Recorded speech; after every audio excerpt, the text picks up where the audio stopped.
आकाशवाणी छत्रपती संभाजीनगर केंद्र प्रासंगिक.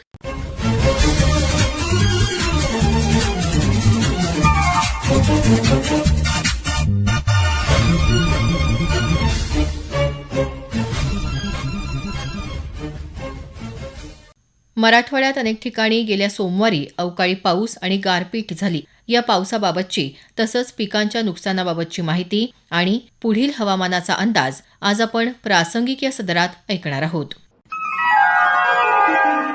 छत्रपती संभाजीनगर जिल्ह्यात पैठण, सिल्लोड, सोयगाव, गंगापूर, फुलंब्री आणि कन्नड तालुक्यात विजांच्या कडकडाटासह जोरदार अवकाळी पाऊस झाला. ऐन काढणीच्या हंगामात आलेल्या या संकटामुळे उभा गहू, ज्वारी, हरभरा आणि फळबागांचं नुकसान झालं. सिल्लोड तालुक्यातल्या केऱ्हाळा इथं वीज पडून 3 शेळ्या दगावल्या. पैठण तालुक्यातल्या पाटेगाव, आपेगाव, चांगतपुरी, तेलवाडी, नांदूर आणि पाचोड परिसरात सुमारे तासभर झालेल्या पावसामुळे रबी हंगामातील गहू, हरभरा आणि कांदा पिकाचं मोठं नुकसान झालं. विशेषतः मोसंबी आणि आंबा या फळबागांना या पावसाचा फटका बसला असून आंब्याचं जवळपास 60% नुकसान झालं. 18 आणि 19 मार्च तसंच गेल्या सोमवारी झालेल्या पावसामुळे मोठ्या प्रमाणात नुकसान झालं असून शेतकरी पंचनाम्याची मागणी करत आहेत. हिंगोली जिल्ह्यात झालेल्या पावसामुळे काढून ठेवलेली हळद भिजल्यानं शेतकऱ्यांसमोर मोठं संकट उभं ठाकलं आहे. बीड जिल्ह्यात शिरूर कासार तालुक्यातील रायमोहा, टेंभुर्णी आणि बीड तालुक्यातल्या बोरफडी इथं मोठ्या प्रमाणात पाऊस झाला. जिल्ह्यात 2 वेगवेगळ्या घटनांमध्ये वीज पडून 3 बैल दगावले. या नैसर्गिक आपत्तीमुळे नुकसान झालेल्या शेतकऱ्यांना शासन नियमाप्रमाणे मदत दिली जाईल असं आश्वासन प्रशासनानं दिलं आहे. परभणी जिल्ह्यात जिंतूर, गंगाखेड, परभणी, पूर्णा आणि सेलू तालुक्यात वादळी वाऱ्यामुळे गहू, ज्वारी ही पिकं आडवी झाली.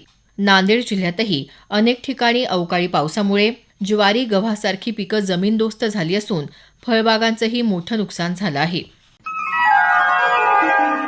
मराठवाड्यातला आगामी 5 ते 6 दिवसांचा हवामानाचा अंदाज तसंच शेतकऱ्यांनी करावयाच्या उपाययोजनांबाबत वसंतराव नाईक मराठवाडा कृषी विद्यापीठाचे कृषी आणि हवामान तज्ज्ञ डॉक्टर कैलास डाखोरे यांनी माहिती दिली.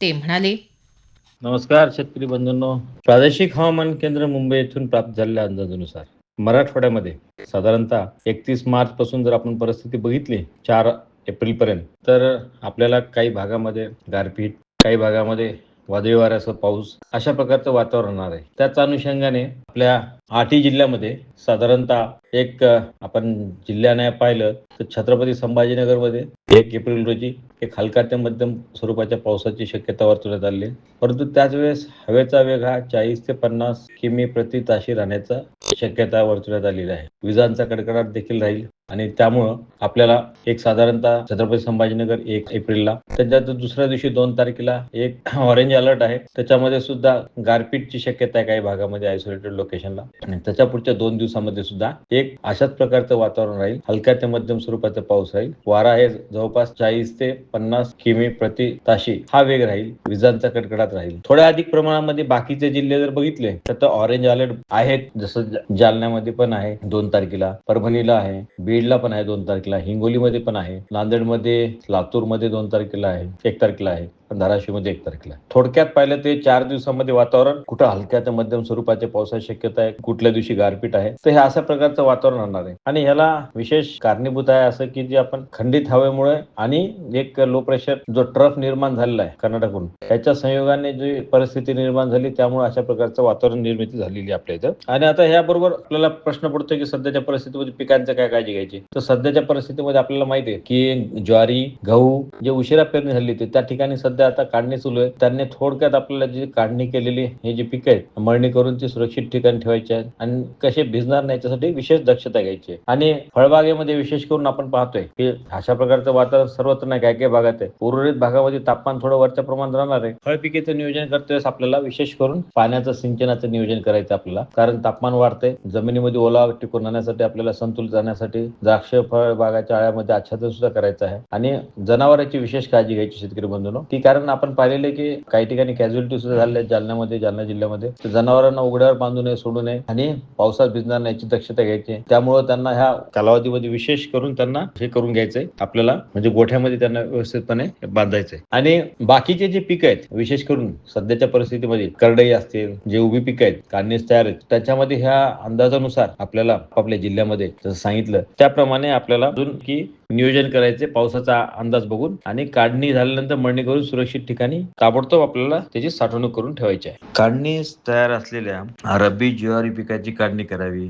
त्याचबरोबर काढणी केलेल्या पिकाची मळणी देखील करावी आणि सुरक्षित ठिकाणी साठवणूक करावी. त्याच अनुषंगाने आता सध्या जे पीक आहे गहू, या गव्हाची सुद्धा जी उशिरा लागवड झाली होती ज्या भागामध्ये, तिथं पण आपल्याला आता काढणी चाललेला आहे गहू, त्याची सुद्धा काढणी करून घ्यावी आणि सुरक्षित ठिकाणी मळणी केल्यानंतर त्याची साठवणूक करावी. आता जे उभं पीक आहेत त्याच्यामध्ये प्रामुख्याने उन्हाळी भुईमुग आहे, आणि त्याच्यामध्ये आता आपल्याला वाढत्या तापमानाच्या अनुषंगाने आणि हा सध्या पडतो पाऊस हा का सर्वत्र नसल्यामुळं आपल्याला विशेष करून सिंचनाची व्यवस्था करायची आहे. आणि तुषार सिंचन पद्धतीने याच्यामध्ये सुद्धा पाण्याची व्यवस्थापन करायला हरकत नाही. मकामध्ये आपल्याला पाण्याची व्यवस्थापन करायचे, आणि जिथं उशिरा पेरणी केलेली आहे मका, तिथं लष्करी अळीचा आपल्याला एक प्रादुर्भाव दिसून येतो. त्यासाठी आपल्याला त्याचं व्यवस्थापन करण्यासाठी इमामॅक्टिन बेंझोएट असेल 5%, 4 ग्राम किंवा स्पिनोटरम असेल 11.7 SG 4 मिली प्रति लिटर पाण्यात मिसळून पावसाची उघडीप द्यायला बघूनच आपण याची फवारणी करायची. पाऊस असताना करायचं नाही. नंतर हे कीटकनाशके आपल्याला आलटून पालटून फवारणी करायची आहे कीटकनाशकाची, जे दोन्ही सांगितल्याच्या.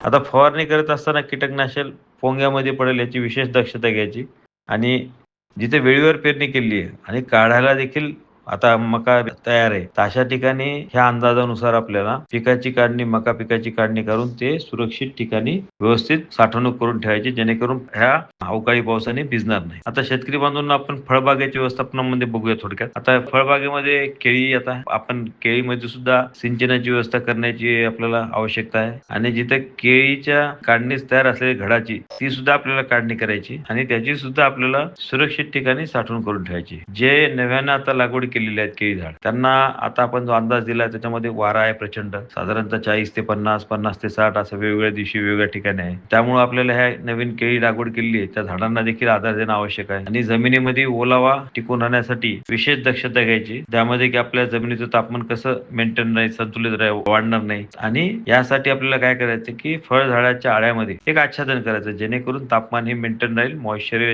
कॉन्झर्व राहील. आणि जे केळी बागेमध्येच आता जे अतिरिक्त फुटवे आहेत त्याची सुद्धा आपल्याला काढायचे, हे विशेष दक्षता आपल्याला केळी बागेमध्ये घ्यायची. त्यानंतर आपण बघूया आंबा बागेत, तर पण आपल्याला आवश्यकतेनुसार पाणी व्यवस्थापन निश्चितपणाने करायचंय, आणि विशेष खबरदारी म्हणजे इथून पुढे वाढत्या उन्हामध्ये जमिनीतील ओलावा आहे तो टिकून राहण्यासाठी, आणि त्याचबरोबर जमिनीचं तापमान हे संतुलित राहण्यासाठी आपल्याला काय करायचं, आंब्याच्या फळझाडाच्या आळ्यामध्ये देखील असं आच्छादन करायचंय की ज्यामुळे आपलं सॉइल मॉइश्चर मेंटेन राहील. आणि आंबा बागेत रोगनाशकाची फवारणी देखील करायची, पण ती फवारणी करत असताना हा पाऊस नसताना पावसाची उघडी बघून फवारणी करायची. शेतकरी बंधूंनो, जे नवीन लागवड केलेला आंबा आहे त्याला देखील आपल्याला काठीने आधार देणं कंप्रात आवश्यक आहे. नंतर द्राक्ष बाग आहे. आता द्राक्ष बागामध्ये सुद्धा पाण्याचं व्यवस्थापन करायचं, जिथं द्राक्षाची काढणी तयार असलेले जे घड आहेत ते घड काढून ठेवायचे आणि सुरक्षित ठिकाणी त्याची साठवणूक करायची. द्राक्ष बागेमध्ये सुद्धा जमिनीमध्ये आपल्याला ओलावा राहण्यासाठी, टिकून राहण्यासाठी आणि जमिनीचं तापमान संतुलित राहण्यासाठी या आळ्यामध्ये द्राक्ष बागाच्या फळझाडाच्या आळ्यामध्ये आच्छादन करायचं, आणि इथे देखील द्राक्ष बागेत देखील रोगनाशकाची आपल्याला फवारणी करायची, आणि ती देखील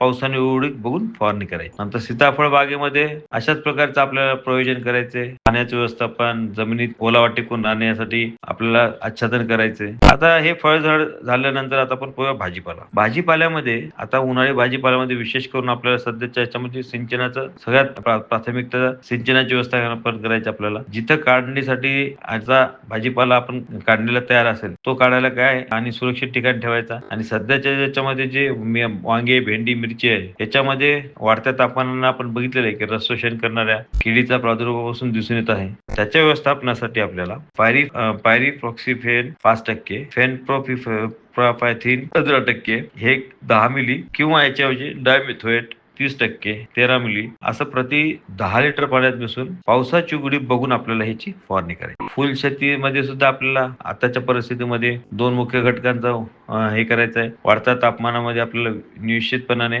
एकतर आपल्याला पाण्याचे नियोजन करायचं आणि ते सुद्धा पाटानं पाणी द्यायचं आणि तणरहित आपले हे फुल पीक जे आहे हे ठेवायचे. जिथं काढणीस तयार असतील तिथे पिकाची काढणी करायची आणि फुल पिकाची लागवड सुद्धा आपण करून घेऊ शकतो. शेतकरी मित्रांनो, पशुधनाची आताच्या काळामध्ये फार मोठ्या प्रमाणात आपल्याला व्यवस्थित काळजी घ्यायची आहे, की आपण जसे इशारे दिलेत त्याच्यामुळे विजांच्या कडकडाट राहणार आहे, वाऱ्याचा वेग अधिक राहणार आहे आणि अशा परिस्थितीमध्ये जनावराला आपल्याला उडायला बांधायला जमत नाही. हलका ते मध्यम पाऊसच असला तरी, परंतु विजांपासून याचा बचाव करण्यासाठी आपल्याला ह्यांना निवाऱ्याच्या ठिकाणी बांधावं लागणार आहे. पावसात भिजणार नाही याची देखील आपल्याला विशेष काळजी घ्यावी लागेल. त्याबरोबर सध्या जो तापमानामध्ये चढ उतार आहे ते कमाल तापमान वाढलेलं आहे, त्यामुळे जनावरांना दिवसा आपण बांधताना सावलीत बांधावं, उन्हामध्ये बांधायचं नाही आणि त्याच्या पिण्यासाठी थंड व स्वच्छ पाण्याचा पुरवठा करणं फार आवश्यक आहे, जेणेकरून त्याचं उष्णतेपासून संरक्षण होईल. आणि त्याला बांधताना आपण काय करायचं, व्यवस्थित जिथं सावली असेल तिथं बांधायचंय, परंतु गोठ्यावर सुद्धा आपल्याला काय करायचं, एक विशेष गवताचा एक आच्छादन करायचं छतावर आणि त्यामुळं आपल्याला जे गोठ्यातील आतील तापमान आहे ते कमी होण्यास मदत होईल आणि गोठ्याच्या छतास असणारे पत्रे हे ओले करून घ्यायचे.